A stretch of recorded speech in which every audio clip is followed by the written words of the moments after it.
আগুনের লেলিহান শিখায় পুড়ে চলছে বিস্তীর্ণ এলাকা। ক্রমশ আরও শক্তিশালী হচ্ছে এ দাবানল।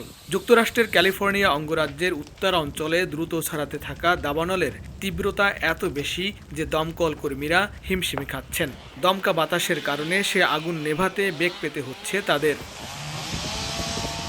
এই ভয়াবহ দাবানলের সূত্রপাত গত বুধবার বুটে কাউন্টির চিকো শহর থেকে। কয়েক ঘন্টার মধ্যে বিশাল এলাকায় আগুন ছড়িয়ে পড়ে এবং তা পাশের টেহামা কাউন্টিতে পৌঁছে যায়। মাত্র দুদিনে এটি ক্যালিফোর্নিয়ার ইতিহাসের অন্যতম বড় দাবানলে পরিণত হয়। প্রচণ্ড দাবদাহের কারণে পার্ক ফায়ার হিসাবে পরিচিত গ্রীষ্মকালীন এই দাবানল সৃষ্টি হয়েছে, যা এরই মধ্যে 2,40,000 একর এলাকা গ্রাস করেছে। 4,000-এরও বেশি মানুষকে সরিয়ে নেওয়া হয়েছে দুর্গত এলাকা থেকে।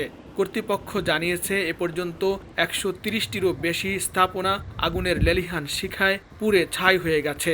বুটে কাউন্টি ছাড়াও প্লুমাস, তেহামা এবং সান্তা কাউন্টির বাসিন্দাদেরও নিরাপদ স্থানে সরে যেতে বলা হয়েছে।